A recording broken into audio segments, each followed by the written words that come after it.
Hello everyone, स्वागत है आपका हमारे चैनल एसएससी बुक एसबी में। तो मैं लेकर आ गया हूँ आज के दिन का जो भी एमटीएस का एग्ज़ाम हुआ है तो उसके फर्स्ट शिफ्ट और सेकंड शिफ्ट के जीके के और जीके जीएस के क्वेश्चन। तो चलिए बिना किसी टाइम वेस्ट का, आपका भी टाइम वेस्ट नहीं करेंगे, जल्दी से अपनी इस वीडियो में देखते हैं कि आज के दिन में कौन कौन से पूछे गए हैं।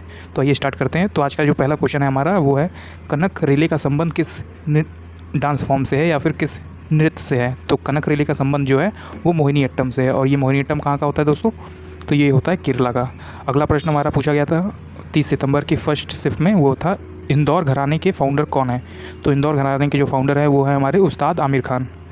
अगला है हमारा सोडियम कार्बोनेट का सूत्र क्या था। तो जो सोडियम कार्बोनेट का सूत्र है वो हमारा NaHCO3 हो जाएगा।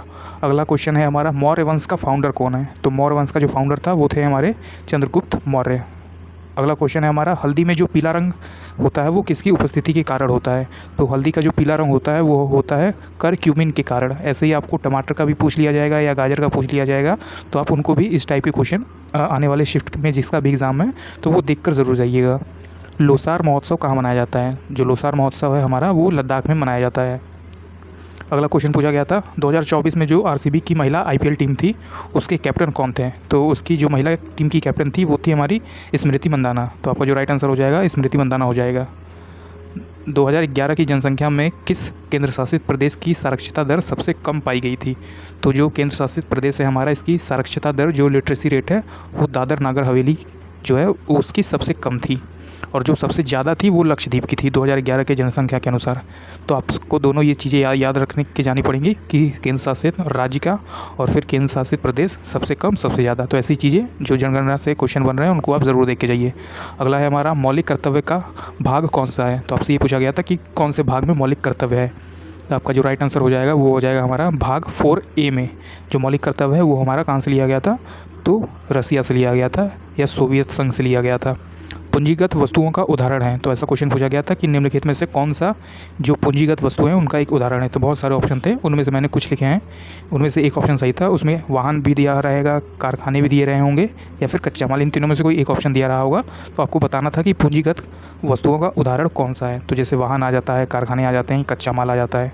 तो पूंजीगत मतलब क्या होता है कि जो भौतिक संपत्ति आपकी रहती है, अगर आपने एक बार कोई चीज़ खरीद ली है तो वो आपकी अपनी पर्सनल चीज़ हो जाएगी, भौतिक चीज़ें आ जाएंगी। जैसे आपने अगर कोई अपना नाम से दुकान खरीद लिया है तो आपका वो पूंजीगत हो गया है, आपने उसमें पैसा लगाकर उसे अपने नाम में कर लिया है। जैसे आपने कोई वाहन खरीदा, पैसा लगाया, उसे अपने नाम कर लिया, अब वो आपकी नाम से जानी जाएगी कि ये गाड़ी आपकी है या फिर ये कारखाना आपका है। तो इसी तरह से होती है पूंजीगत वस्तुएँ। अगला पूछा गया था हमारा, poverty on British rule in India. ये जो बुक का नाम है, ये बुक किसके द्वारा लिखा गया था। तो ये जो बुक है वो लिखा गया था दादा भाई नौरोजी के द्वारा। अगला क्वेश्चन है हमारा, विजयनगर राज्य की स्थापना किसने की। जो विजयनगर राज्य है हमारा उसका स्थापना जो किया था वो संगम वंश के द्वारा किया गया था। अगला है हमारा, संजना बथम का संबंध किस स्पोर्ट्स से है। तो संजना बथम का जो संबंध है वो स्पीड स्केटिंग ट्रैक मतलब कि रिले स्पर्धा से है। जो रिले रेस होती है हमारी, एक तरह से ये दौड़ने के लिए जो स्पोर्ट्स खेला जाता है उनसे संबंधित है ये संजना बथम। तो रिले रेस आपने नाम सुना होगा, उससे संबंधित है। अब आ जाते हैं दोस्तों सेकंड शिफ्ट पे। जो एमटीएस में सेकंड शिफ्ट में जीके जीएस के क्वेश्चन पूछे गए थे उस पर आके देखते हैं कि उनमें से कौन कौन से क्वेश्चन आए थे।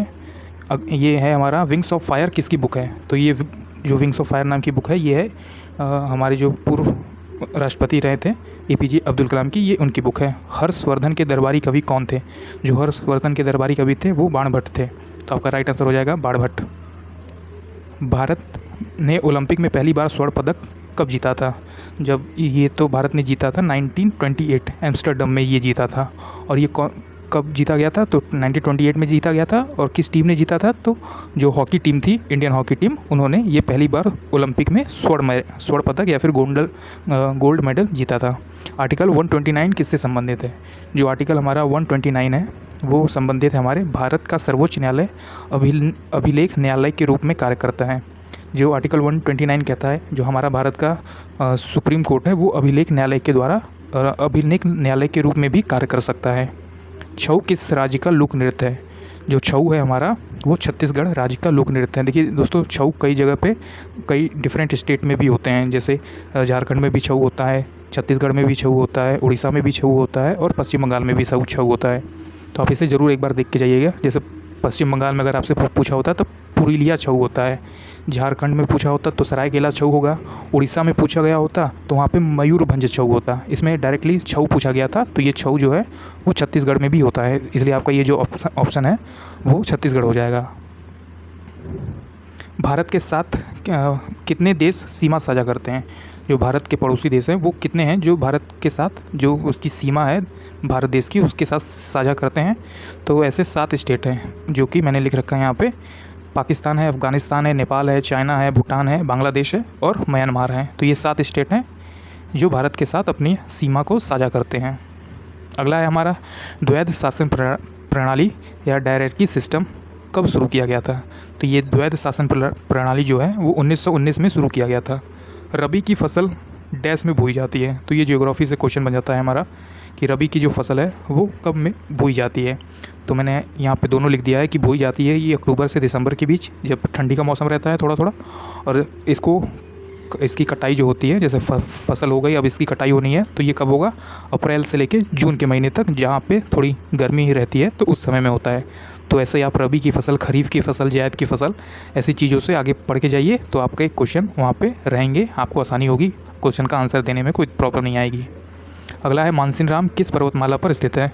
तो जो मानसिनराम है हमारा वो मेघालय में स्थित है, पर मेघालय की खासी पर्वतमाला पर स्थित है।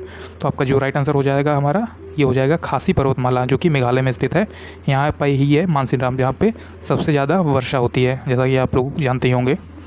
पटना की महिमा पाटन की महिमा, द ग्लोरी ऑफ पाटन, जो पाटन की महिमा है वो किसके द्वारा लिखी गई थी? जो ये बुक है वो लिखा गया था के.एम. मुंशी के द्वारा, और ये जो मूल भाषा में लिखी गई थी, ये लैंग्वेज जो थी इनकी वो गुजराती भाषा में ये किताब लिखी गई थी। कौन सी किताब है ये दोस्तों?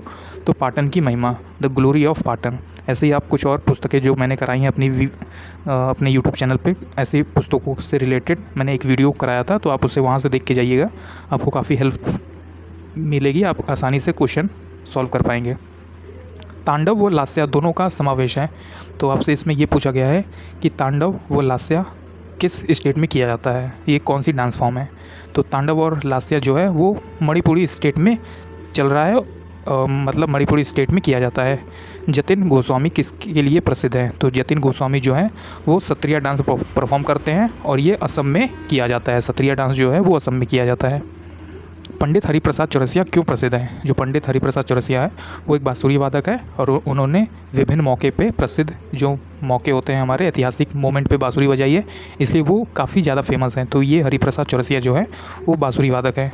अर्थव्यवस्था में कौन सा क्षेत्र बौद्धिक गतिविधि या आईटी सेक्टर से संबंधित है? तो आपसे ये इकोनॉमी से क्वेश्चन पूछा गया था कि अर्थव्यवस्था में जो आईटी सेक्टर या जहाँ पे अपनी बुद्धिमत्ता का प्रयोग करके उस सेक्टर इकोनॉमिक को हेल्प करे, तो वो कौन सा सेक्टर हो जाता है हमारा? तो 4th सेक्टर हो जाता है। जैसे प्राइमरी सेक्टर, सेकेंडरी सेक्टर और टर्सरी सेक्टर तो आपने सुना ही होगा, तो इसी तरह 4th सेक्टर भी होता है, जो बौद्धिक क्षमता या फिर आईटी सेक्टर, इंफॉर्मेशन टेक्नोलॉजी के द्वारा जो होता है काम हमारे इकोनॉमी में, तो वो 4th सेक्टर में आ जाते हैं। प्रति सेकेंड दोलनों की संख्या को क्या कहा जाता है? तो प्रति सेकंड जो दोलनों की संख्या आती है वो आवृत्ति कहलाती है। ये साइंस से क्वेश्चन आ गया था। गली किस खेल से संबंधित है? तो जैसा आपको पता होगा कि गली का संबंध जो है वो क्रिकेट फील्ड से होता है। क्रिकेट की एक स्पेसिफिक जगह पर एक स्पेसिफिक जगह को गली कहते हैं। जैसे आपने सुना होगा मिड विकेट होगा, लॉन्ग ऑफ होगा, तो ऐसी खेल संबंधी जो प्रश्न हैं वो भी आ जाते हैं कई बार। तो आप इनकी जो स्पोर्ट्स के शब्दावली होती है उसे भी ज़रूर याद करके जाइएगा। तो गली जो है वो हमारा क्रिकेट से संबंधित है। दीवार की तरफ मुँह करके पानी में तैरना क्या कहलाता है? तो जैसे कि दीवार की तरफ मुँह करके पानी में छलांग लगा के तैरना, ये बैक स्ट्रोक कहलाता है। तो आपका जो राइट आंसर हो जाएगा वो बैक स्ट्रोक हो जाएगा। विलय नीति किस गवर्नर द्वारा लाया गया था? जो विलय नीति है हमारा वो लाया गया था लॉर्ड डलहौजी के द्वारा। तो दोस्तों ये मैंने आपको करा दिया जो अभी तक पहला शिफ्ट और दूसरे शिफ्ट में पूछा गया था। अगर आपको ऐसे ही और सारी वीडियो चाहिए जो कि आपके लिए आने वाले एग्ज़ाम में हेल्पफुल साबित हो सकती है, तो जल्दी से हमारे इस वीडियो को सब्सक्राइब कर दीजिए। एंड आने वाली शिफ्टों में मैं आपके लिए ऐसे ही कई सारे प्रश्नों को लाता रहूँगा जो आपके लिए काफ़ी ज़्यादा इंपॉर्टेंट हो सकती है। तो चलिए मिलते हैं अगले किसी नेक्स्ट वीडियो में, तब तक के लिए थैंक यू।